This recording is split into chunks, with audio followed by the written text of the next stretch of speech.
بسم اللہ الرحمن الرحیم۔ اللہ کے رسول حضرت محمد صلی اللہ علیہ وسلم کا بچپن۔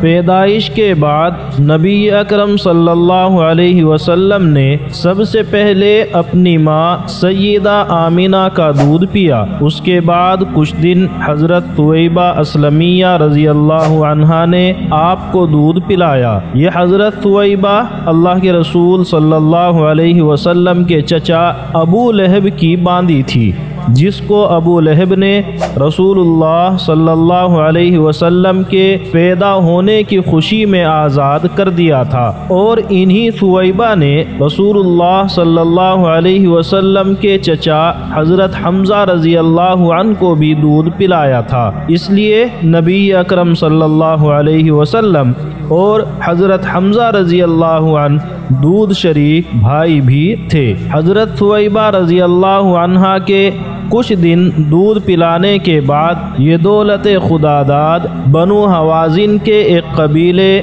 بنو سعد کی ایک خاتون حضرت حلیمہ سعدیہ بنت ذؤیب رضی اللہ عنہا کو نصیب ہوئی۔ عرب کے بڑے گھرانوں میں یہ دستور تھا کہ بچوں کو دودھ پلانے کے لیے آس پاس کے دیہات میں بھیج دیتے تھے، تاکہ وہاں کی کھلی ہوا میں رہ کر بچے تندرست اور مضبوط ہو جائیں اور خالص عربی زبان بھی سیکھ جائیں، کیونکہ کسی بھی علاقے کی صاف، خالص اور فصیح زبان وہاں کے دیہات میں ہی ہوتی ہے۔ شہری زبانیں عام طور سے دوسری زبانوں سے متاثر ہو جاتی ہیں، اسی لیے اکثر گاؤں دیہات کی عورتیں ہر 6 مہینے میں شہروں میں آیا کرتی تھی، تاکہ جو بچے ان کی پرورش میں ہیں انہیں ان کے ماں باپ دیکھ سکیں، اور ابھی قریب کے زمانے میں جن بچوں کی پیدائش ہوئی ہے انہیں وہ اپنے ساتھ لا سکیں۔ حضرت حلیمہ سعدیہ رضی اللہ عنہا کا بیان ہے کہ میں طائف سے بنی سعد کی عورتوں کے ساتھ دودھ پینے والے بچوں کی تلاش میں مکے کو چلی۔ اس سال قحط تھا اور میری گود میں ایک بچہ تھا، مگر فقر و فاقے کی وجہ سے اتنا دودھ نہ تھا جو اس کو کافی ہو سکے۔ رات بھر وہ بھوک سے تڑپتا تھا اور ہم اس کی وجہ سے بیٹھ کر رات گزارتے تھے۔ ایک اونٹنی بھی ہمارے پاس تھی، مگر اس کو بھی دودھ نہ تھا۔ مکے کے سفر میں جس دراز گوش یا جس خچر پر سوار تھی وہ بھی اس قدر لاغر اور کمزور تھا کہ سب کے ساتھ نہ چل سکتا تھا۔ قافلے کے وہ لوگ جو ہمارے ساتھ سفر کر رہے تھے اس سے تنگ آ چکے تھے۔ بالآخر مشکل سے یہ سفر طے ہوا۔ مکہ پہنچے تو رسول اللہ صلی اللہ علیہ وسلم کو جو عورت دیکھتی اور یہ سنتی کہ آپ یتیم ہیں کوئی قبول نہ کرتی، کیونکہ زیادہ انعام و اکرام کی امید نہ تھی۔ ادھر حلیمہ کی قسمت کا ستارہ چمک رہا تھا۔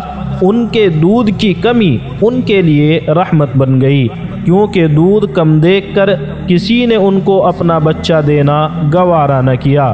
حلیمہ رضی اللہ عنہا فرماتی ہیں کہ میں نے اپنے شوہر سے کہا کہ یہ اچھا معلوم نہیں ہوتا کہ خالی ہاتھ واپس جائیں، خالی سے بہتر ہے کہ اس یتیم کو لے چلوں۔ شوہر نے اس کو منظور کیا اور یہ اس در یتیم کو لے آئیں، جس سے آمینہ اور حلیمہ ہی کے گھر نہیں بلکہ مشرق و مغرب میں اجالا ہونے والا تھا۔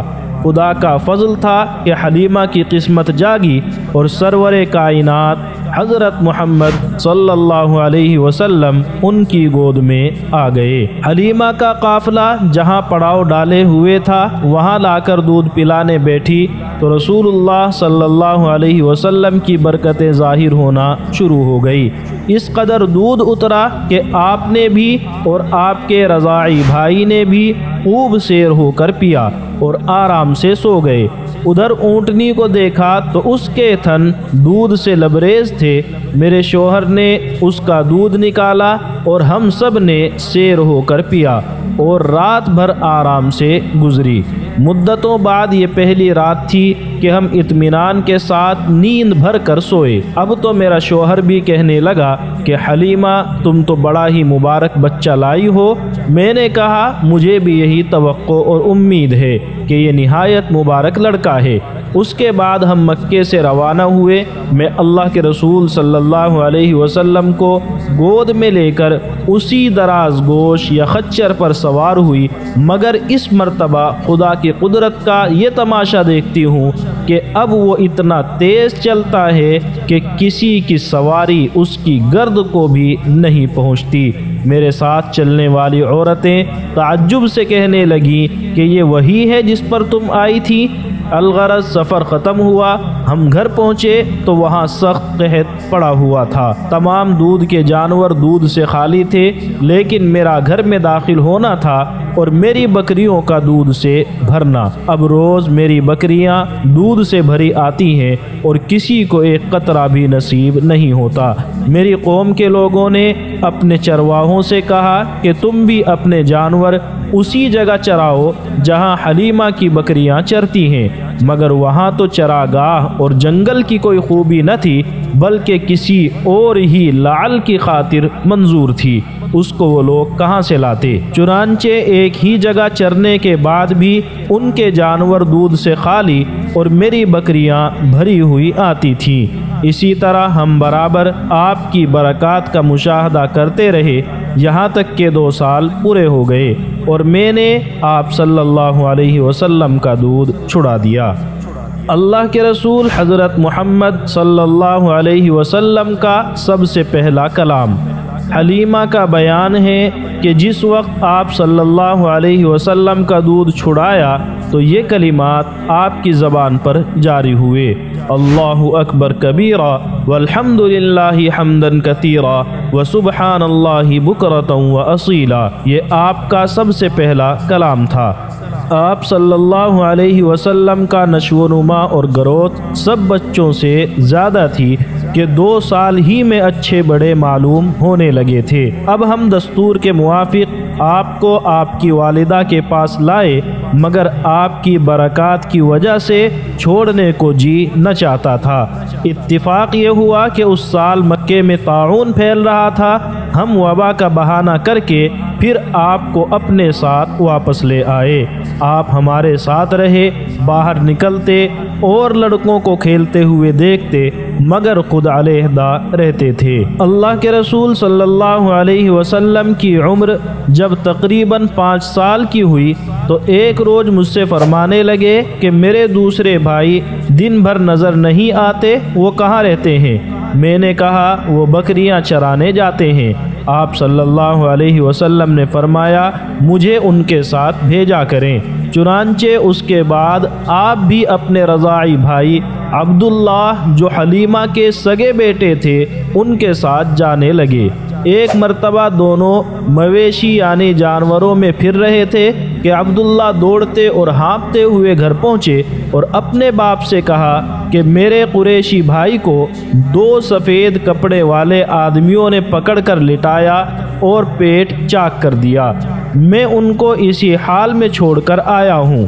ہم دونوں گھبرائے ہوئے جنگل کو دوڑے، دیکھا کہ آپ بیٹھے ہیں، مگر خوف کے مارے آپ کا رنگ بدلا ہوا ہے۔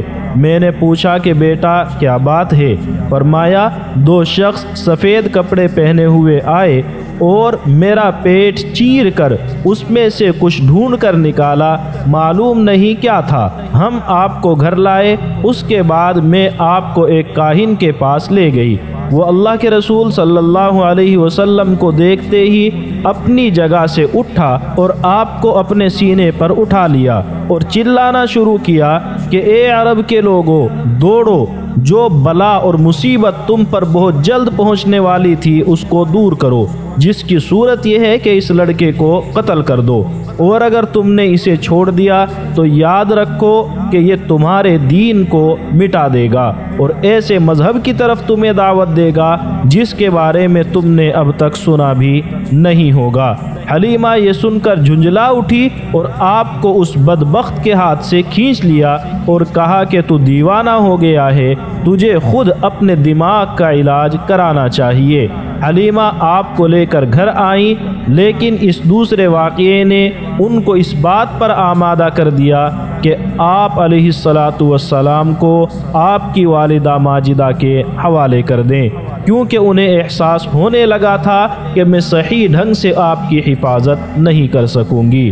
جب مکہ مکرمہ پہنچ کر آپ کو آپ کی والدہ کے سپرد کیا تو انہوں نے حلیمہ سے پوچھا کہ خود اس قدر خواہش ظاہر کر کے واپس لے گئی تھی، اب اتنی جلدی واپس لے آنے کی کیا وجہ ہے؟ سیدہ آمنہ کے بار بار معلوم کرنے کے بعد حضرت حلیمہ کو تمام واقعہ بیان کرنا پڑا۔ انہوں نے سن کر فرمایا، بے شک میرے بیٹے کی ایک خاص نشانی ہے، اور پھر حمل کے زمانے اور پیدائش کے وقت کے حیرت انگیز واقعات سنائے۔